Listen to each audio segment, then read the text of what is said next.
So can WhatsApp chats be used as evidence against Aryan Khan? Remember, the WhatsApp chats aren't currently in the public domain. What we have is the NCB saying that Aryan Khan is part of a illegal international drugs syndicate. First things that you have to demonstrate when you are looking to restrict somebody's personal liberty and to put them in police custody or jail, there has to be some evidence against them.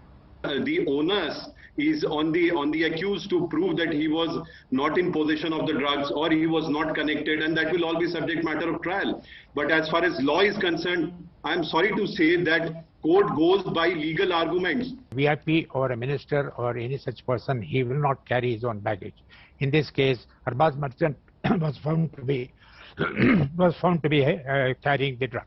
So you cannot say that simply because nothing was found on the person of Aryan Khan that he is not guilty prima facie. How the BJP functionaries were part of this whole NCB raid. They were dragging Aryan Khan inside, and later on, a relative of the BJP functionary was let go in the night. We spoke about all this. Everybody said, that Mr. Nawab Malik, while speaking, he has an axe to grind with the NCB because of his, son-in-law.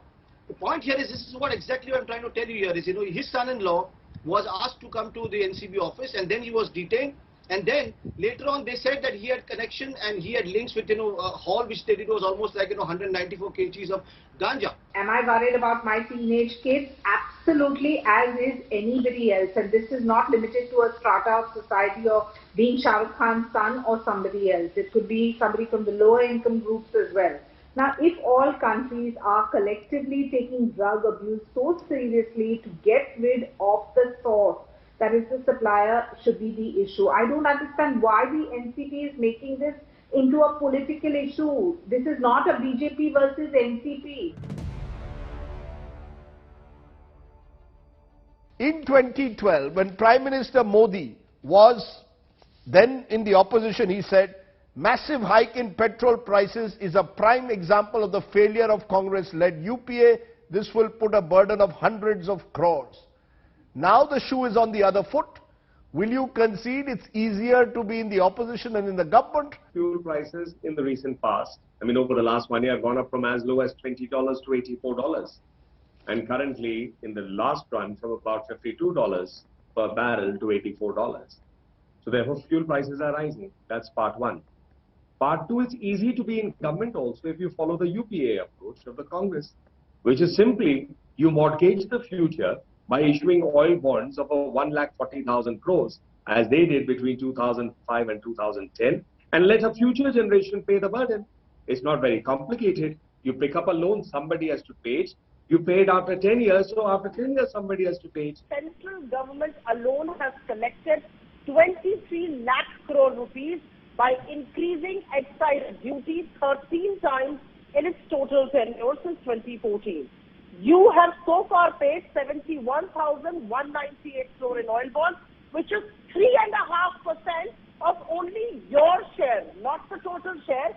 Your share, 23 lakh crore rupees. However, I can point out, for example, a Congress-ruled state like Rajasthan, which has levied a 36% duty on petrol. 1,500 kilometer a road cess is also there.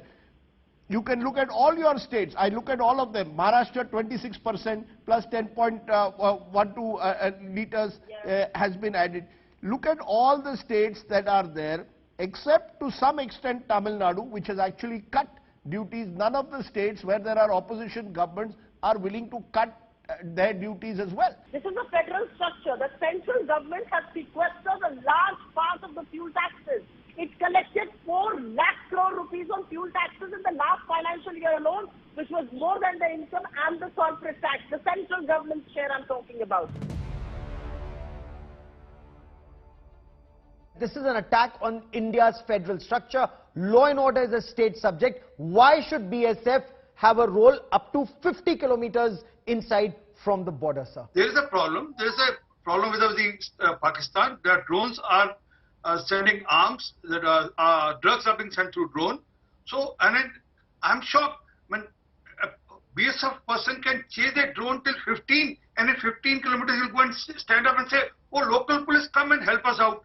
drugs are coming through Gujarat, you are reducing the jurisdiction in Gujarat from 80 to 50. भाई गुजरात के रास्ते से drugs आ रहे हैं तो आप पंजाब को सजा दे रहे हो. Yes, enhance the technology which BSF today has, keeping in, sync it with the kind of modern warfare that has come in to the picture, like drones coming in. Definitely equip them better.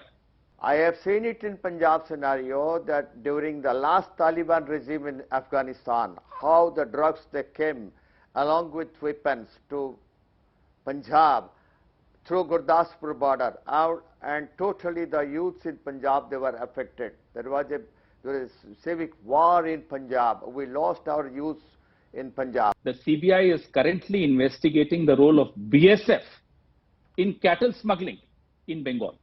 So are you trying to paint the entire force bad? What is the problem with Punjab, especially with the now dispensation? Are they trying to favor drug smugglers? Are they trying, because I tell you the reason. The reason is that Yar Dildar, Aryan Khan, वो पंजाबी परा क्या बोले थे हरीश रावत, सारा पंजाबी परा कौन? Qamar Cheema Bajwa, general of the Pakistan. Harish Rawat, sir, that's a very serious charge you are leveling against the Congress. I am sorry, but again, is this just leveling charges? Harish Rawat said so on the ground. Now, Kamar Chima Bajwa is our yard.